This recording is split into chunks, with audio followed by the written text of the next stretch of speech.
Super computer নয়, এবার super cow আবিষ্কার করে সারা বিশ্বকে তাক লাগিয়ে দিল চীন।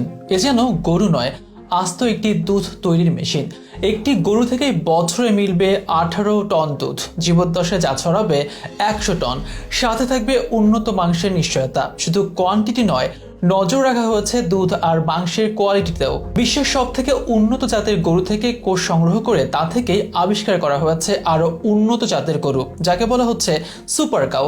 ইতিমধ্যে জন্ম নিয়েছে সুপার কাউ যাদের 3টি বাছুর, চলছে লালন পালন।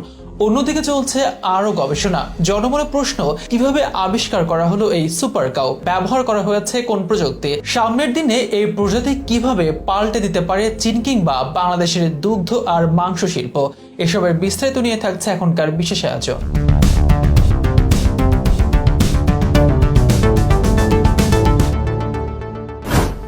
700 কোটির পৃথিবী পরিণত হয়েছে 800 কোটিতে। প্রতিনিয়ত বাড়ছে পৃথিবীর জনসংখ্যা। বাড়তি বাসস্থানের জন্য কমছে কৃষি জমি, বিপরীতে বাড়ছে খাদ্য চাহিদা। ক্রমবর্ধমান এই খাদ্য চাহিদার সাথে পাল্লা দিতে আবিষ্কার হচ্ছে নানা প্রজাতির হাইব্রিড জাত। এ যেমন দুধ উৎপাদনের জন্য নেদারল্যান্ডসের হলস্টেইন ফ্রিজিয়ান জাত সারা বিশ্বে প্রসিদ্ধ, কিন্তু তাতেও যেন সন্তুষ্ট হতে পারলেন না চীনা বিজ্ঞানীরা। এবার এমন এক সুপার কাউ আবিষ্কার করলেন যাকে দুধ তৈরির মেশিন বললেও বাড়িয়ে বলা হবে না। সম্প্রতি প্রচুর পরিমাণে দুধ দেয় এমন উন্নত জাতের গরু 3টি বাচ্চা ক্লোনিং এর মাধ্যমে জন্ম দিয়েছেন চীনের বিজ্ঞানীরা। বিদেশ থেকে আমদানি করা জাতের উপর নির্ভরতা কমাতে এই অর্জনকে চীনের ডেইরি শিল্পের জন্য অভাবনীয় সাফল্য হিসেবে দেখছেন চাইনিজরা। চীনের নিংজিয়া অঞ্চলে বাচ্চাগুলোর জন্ম হয়েছে। North West university of agriculture and forestry science and টেকনোলজির বিজ্ঞানীরাও ক্লোনিং এর এই প্রকল্পে যুক্ত ছিলেন। যারা যাচ্ছে জন্ম নেওয়া বাচ্চাগুলো হলস্টেইন ফ্রিজিয়ান জাত থেকে ক্লোন করা হয়েছে। নির্দিষ্ট গরুর কানের কোষ থেকে 120টি ক্লোন ভ্রূণ তৈরি করেন বিজ্ঞানীরা। এরপর সেগুলো প্রতিস্থাপন করেন অন্য গরুর জরায়ুতে। সেখান থেকে জন্ম নিয়েছে বাছুরগুলো। স্বাভাবিক বাছুরের তুলনায়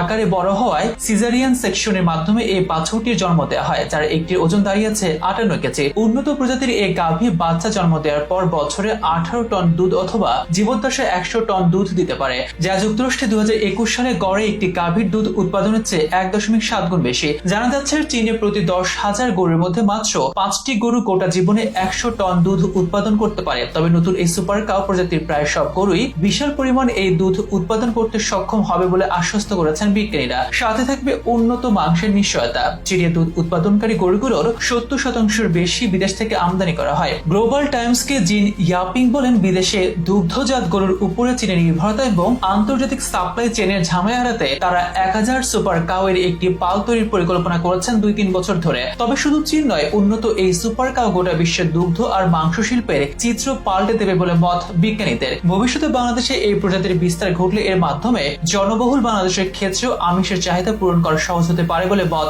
বিশ্লেষকদের।